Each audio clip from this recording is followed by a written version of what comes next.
I think it's quite timely given where we are with the recent publication of my own report on putting learners at the centre and the ongoing national debate, and hopefully answering questions around what a curriculum might look like for the future, how we teach, what the purposes of education are, what the role of digital learning will be as part of that future educational landscape.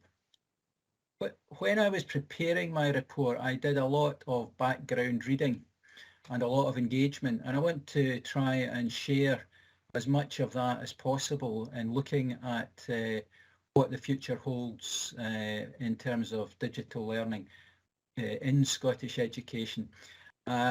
Kirsty asked me to set digital learning in a wider context, which I'll do, and also to be a bit provocative, which, as you might imagine, I'll also do.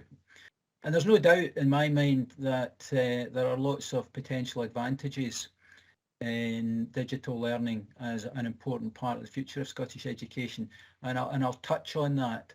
But I also want to touch on some of the cautions that I think we need to be realistic about when it comes to the future of digital.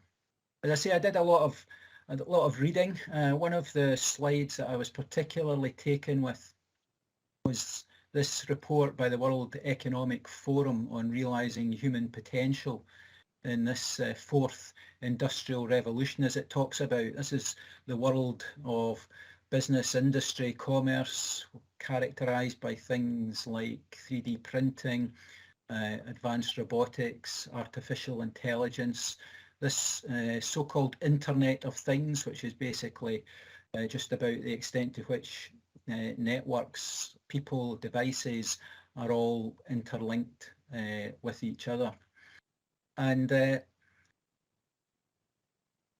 as part of my reading, I also looked at what was happening in Wales, where there has been wholesale systematic change to the education system, for the kinds of lessons that we might learn and that I might include within the report. And I was very taken with this particular quote, which talks about the pervasive impacts of developments in technology. And of course that can mean both the positives, the fact that it's all-encompassing and fairly ubiquitous, but also a degree of caution around some of these developments. And in the report that Graham Donaldson wrote, Successful Learners, makes it very clear that we are teaching young people who are already inhabiting this digital world that we exist in, and that in order to survive for the future, the need for increasing levels of digital competence at a level at which, as the report says, we cannot really imagine even at this particular stage. And of course, all of us, and this is not a selfie, I can assure you, but all of us are living already in a digital world, whether it's through our use of websites, our use of social media, online learning, webinars and events such as this. And that growth and development of different types of digital learning, it has been rapid, and it is constantly changing, constantly evolving. And we're seeing already in some instances within education the development of gaming technology to support learning, the growth of artificial intelligence, which again can only increase significantly in the years to come, the use of virtual reality and cloud computing that allows the learning to be delivered via the internet, and from my perspective, very importantly, much more bespoke to the needs of the individual learner themselves, something that I point out as being a critical part of the future vision for Scottish education. And of course, we know already within our schools and entering secondary schools now, we have this digital generation alpha, and as it says here, you know, they have a digital footprint before they've actually left a physical footprint. And I think from an education point of view, it's really important that we remember that this new generation of children and young people in our schools learn very differently to any previous generation, whether it be Generation X or Generation Z or whatever it happens to be, and that how we structure our teaching approaches needs to align as closely as possible with how these children and young people learn. And obviously digital technology is an important part to play in their lives and an important part to play in the future of our education system. This is something I picked up as part of my reading from a marketing company called Ida Influencer, a German company, and they try to characterize the features of Generation Alpha.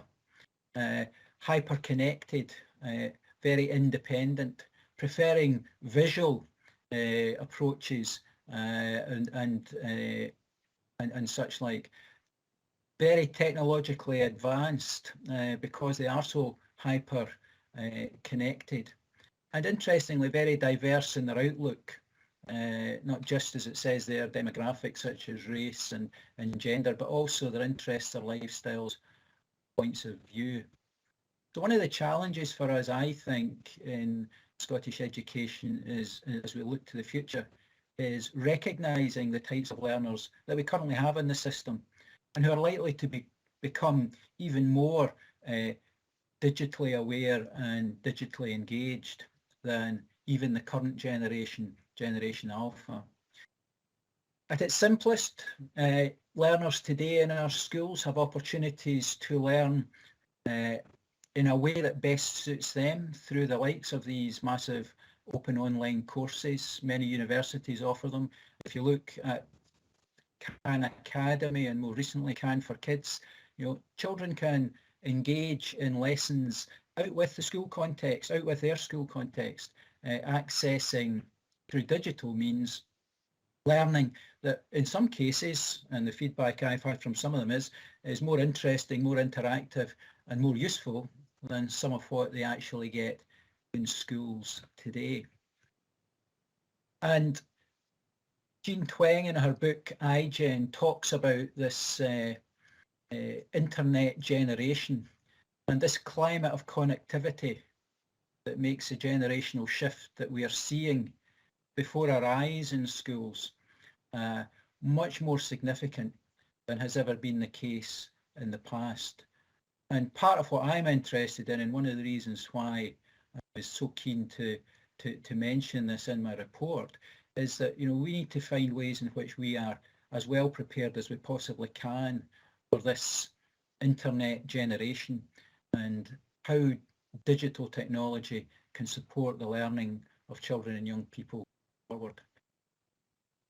As part of the reading that I did for my report, I was very taken with this World Economic Report on the future of jobs, and it surveyed employers, and this is specifically within the United Kingdom. It surveyed the kinds of skills that would be in high demand in organisations and by businesses and industry and so on over the next 10 to 20 years, which is a kind of timescale that I was envisaging for renewed vision from my report.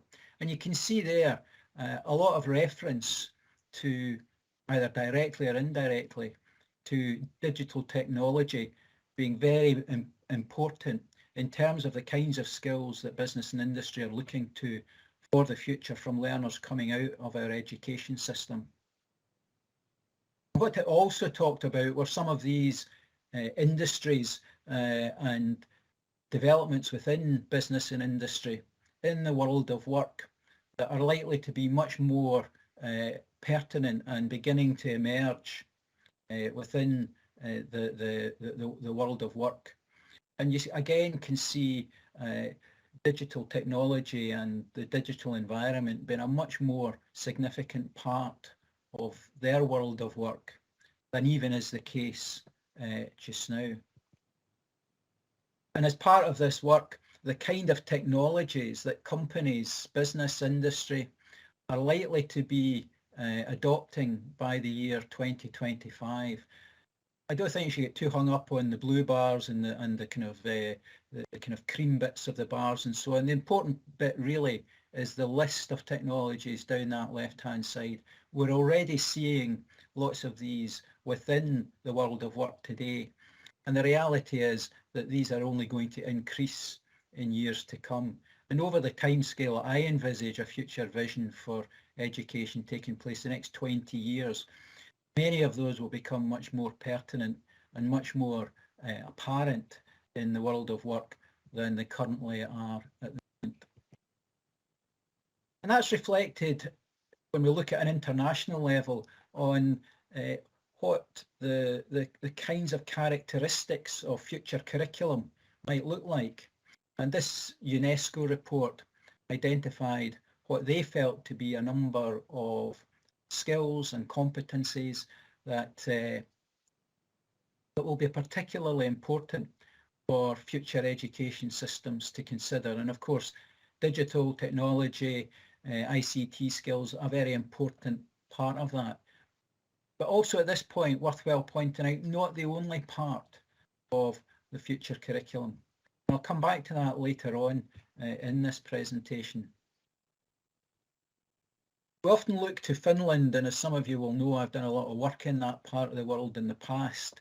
But I took a look at what's been hailed as the new Finland, that is Estonia, and their education strategy for the next 15 years when I was preparing my own report. And figuring very prominently in that is the development of digital literacy, and this expression, digital inclusion, accessing digital services, as well as having skills and attitudes that allow the appropriate use of those digital services and that digital technology. And this is an extract directly from the Ministry of Education report on the future areas of development for the Estonian curriculum. And I've picked Estonia because it's very much seen as being one of the leading lights in the use of digital technology within its education system. And again, if you go a bit deeper in the report, it talks about some of the essential actions that they feel are required in order to ensure that their country stays very much ahead of the curve. And you can see there not only a stronger focus on the development of general and future competencies, but also personalisation and diversification of learning supported through digital solutions, and creating digital solutions for managing individual learning pathways and careers and skills assessment. So clearly in that country, a very strong emphasis on the importance of digital learning and technology in the future of the education system.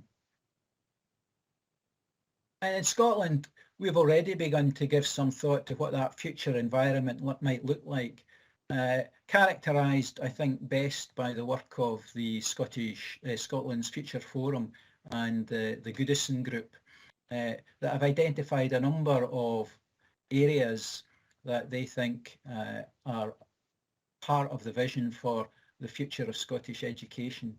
And some of those you'll recognise if you've read my report on putting learners at the centre, but particularly at the bottom there, a very mixed kind of hybrid model of learning and teaching, with digital playing a critically important part alongside other aspects of teaching and learning, which we already are seeing within a number of our schools, but perhaps not consistently so across the piece. When I wrote my report, it was interesting getting feedback on the 4 capacities within Curriculum for Excellence, and there was a specific question in the survey about the vision for CFE still reflecting what matters in Scottish education. And a lot of people, more than half, as you can see there, pointed to the fact that they thought that it was appropriate. But what was more interesting for me were the areas in which they felt the 4 capacities needed to change. the fact that many saw successful learners being the preeminent capacity. And at a time when global warming, climate change and so on was becoming far more pertinent than when Curriculum for Excellence was devised 15 or 20 years ago, reviewing what is meant by being a responsible citizen and learning for sustainability taking a much more significant role, but also critically recognising that within the original core capacities, digital literacy did not appear in any great substantive format than is required today. So some indications as to where aspects of the four capacities, if indeed they continue to exist as the four capacities in the future, but certainly digital literacy and the use of digital technology to enhance teaching and learning being very much something that's come from the system and the feedback that I got.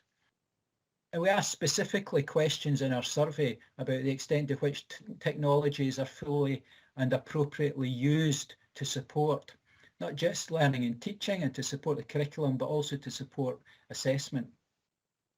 And the response to this was probably the most overwhelmingly negative that I had received as part of that survey. As you can see, there 51% either disagreeing or strongly disagreeing that technology is fully and appropriately used to provide support to us in the teaching profession.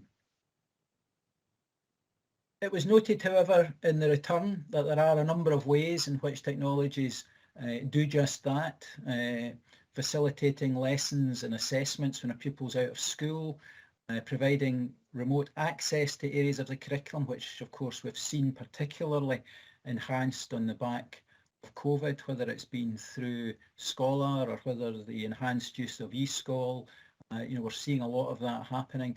And very importantly, and I think critically for the future, providing assessments that require digital engagement and an online development, not just within higher education, but within school education itself. And again, particularly noting the benefits that technology can bring for neurodiverse young people. I found it particularly interesting when we were talking about the use of technology and digital learning to listen to what young people themselves said about it.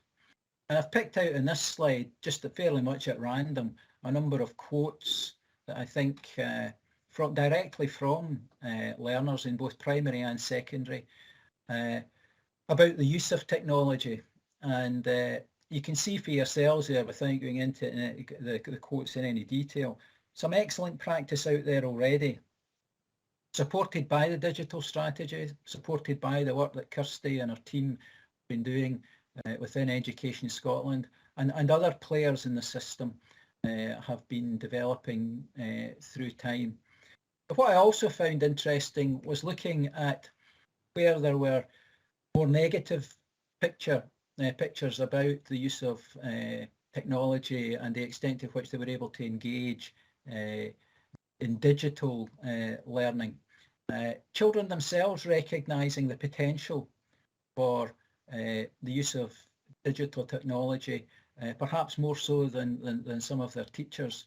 And of course, the usual issues arising about infrastructure and the robustness of the technology itself.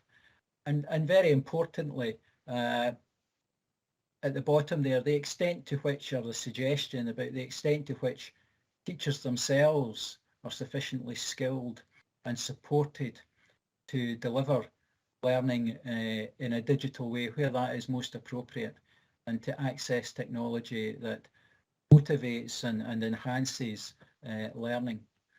And again, you can go back and have a look at some of the responses that learners made to my report in the report that was written specifically around the analysis of the consultation returns with children and young. I think it's quite interesting looking to the future in Scotland that we look at what's happening in Wales at the moment. As I said at the outset, system change You'll notice that the 4 purposes of the curriculum that was set out in Wales are not too dissimilar to our 4 capacities, but one of the big differences is the extent to which they recognise the need for learners who are capable in using digital technologies creatively to communicate and to analyse information. And Wales themselves recognise that they've learnt a lot in making system change to their education system. They learnt a lot from some of the lessons that we learned from Curriculum for Excellence in Scotland. And a bit like Scotland with their digital strategy for education, some of the actions that they're talking about putting into being, you know, that digital competence, a bit like literacy and numeracy, should be a cross-curriculum responsibility for all teachers. A recognition that we need to support staff who have responsibility for developing those digital competencies. They've set out a digital competence progression framework. I know it's a bit of a mouthful, but I think it sets out quite nicely the stages whereby young people can develop expertise in digital competencies. And to use technology and to use some of the advances that there's been in digital technology to open up possibilities for more interactive assessment, not just summative assessment, but potentially even formative assessment. And as Professor Louise Hayward is undertaking her work to review qualifications and assessment in Scotland, I know that how we use digital technology more effective, particularly in regard to summative assessment, is part of the agenda that she's giving consideration to. So it's something we can't ignore. It's something we need to be actively engaged in. And as I say, you know, within Scotland, there's this aspiration that our future of society, not just education, forged in a digital world. And as it suggests there, you know, digital technology is transforming elements of our lives. And the education part of that being supported by the likes of Kirsty and others. And interestingly, the progress report that was produced last year on our digital strategy, you can see already a number of things there that have been developed and are in the process of being developed further in order to provide the kind of support and engagement, not just with learners, but with teachers themselves, to try and ensure that we are well resourced to be able to deliver for a digital future. I've come across a couple of examples I thought I would share with you about how digital learning is being developed.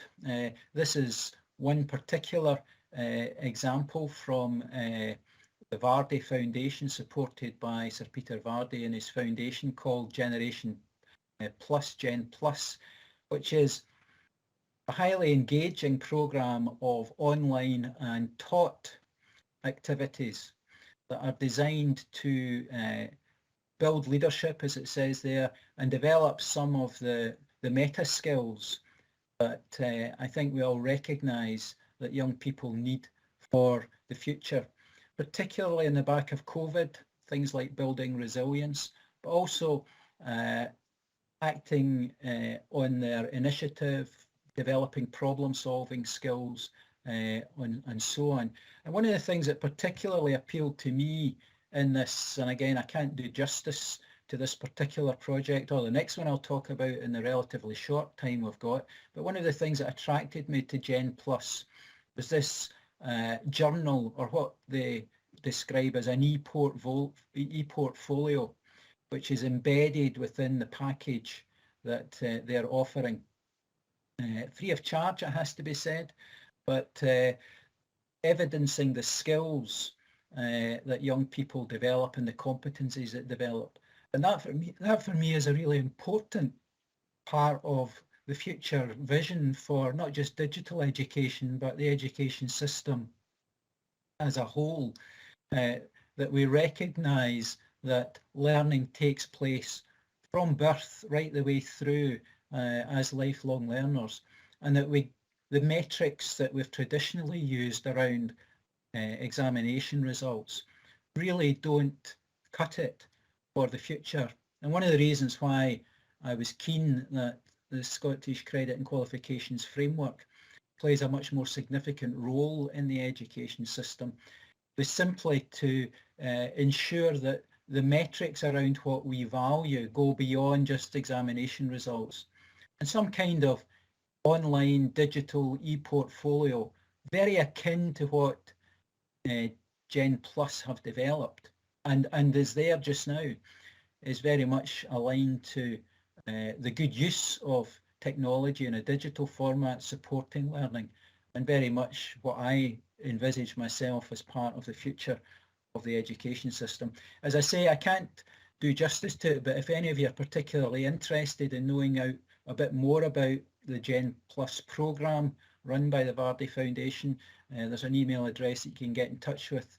I know that all 98 primary schools and the 17 secondaries in Dumfries and Galloway are signed up for this. There are a large number of other schools signed up for this programme as well, and I think it's got huge potential and demonstrates very, very clearly to me the value of technology and digital learning as we look to plot a way through the future vision for Scottish education. The other project I want to talk about is one that is based in Dollar Academy, the Futures Institute at Dollar Academy, FIDA as it's called. But it's not just about independent schools working in this. This is a project that embraces a good number of state schools as well. And for me, it's a really good example of two things. One, the independent sector and state schools working closely with each other. And this very innovative programme, which will incorporate the building of what you see there on the slide, based around the Eden project in the southwest of England, looks to develop a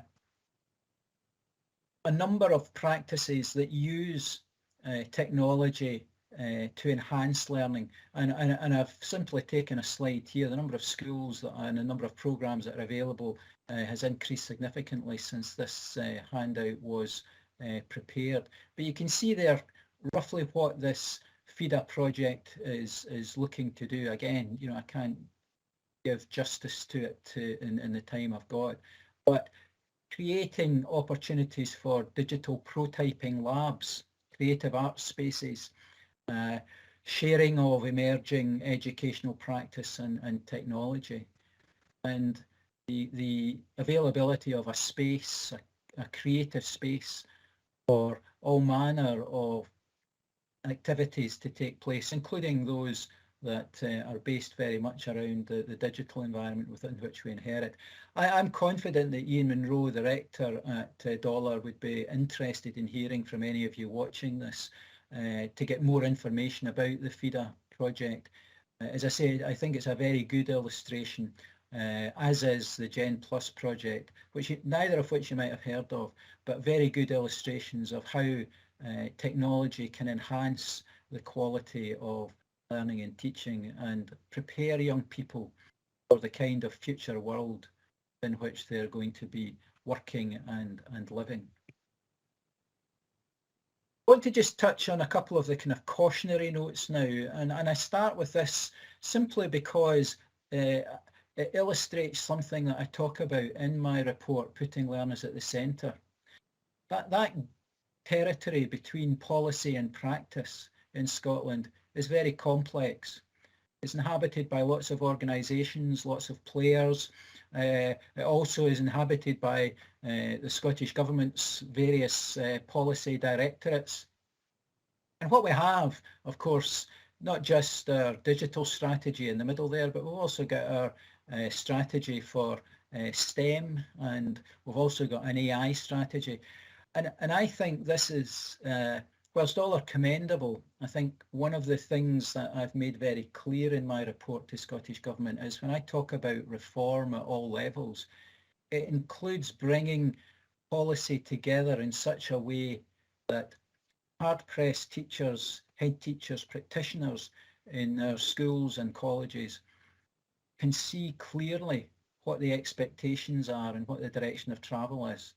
And to have lots of policies sitting separate from each other, as I say, all of them commendable in their own right, doesn't make life easier for those who then have to translate that policy into practice. And first, as I say, I commend those policies to you. Part of the future vision of Scottish education for me has to be a clarification of the landscape around that middle territory between policy and practice. I think it's also worthwhile pointing out one or two other things about which we need to be aware. Meredith Broussard, who's a professor of journalism in New York, wrote this book, Artificial Unintelligence. And basically what she's saying here is that we need to make sure that we don't fall for everything that is digital and everything that is technological as being the way forward. Sometimes we try, as she says there, to solve big social problems using technology, and we end up making the same kind of mistakes. Broussard talks about our collective enthusiasm to buy into technology in every aspect of life, and it doesn't always work. And that what this all reminds us of, and if you haven't read the book, it's a fascinating read. You know, there are fundamental limits what digital learning technology can do, and we need to recognise that.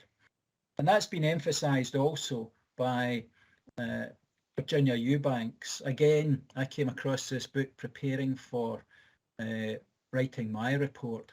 She's a very famous American author. She wrote a book called Digital Dead End, and she has a particular view about the use of technology in particular, and how she calls automating inequality can actually increase inequality within society, and how some folk, and she's using America as an example, but I think we all know that the similar situation exists within the UK, where sometimes technology actually increases the amount of inequality within society.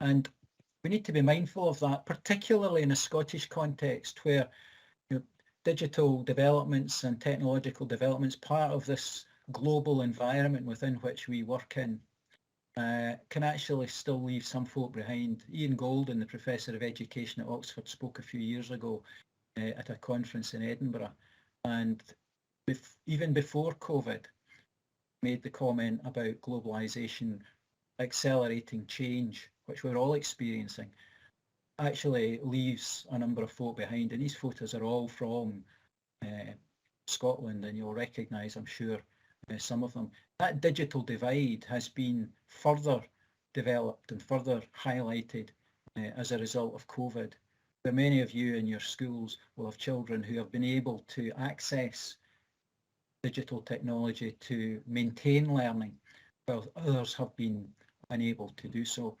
So there's a few cautionary notes there about jumping full into the technological landscape and looking at digital learning as being some kind of panacea.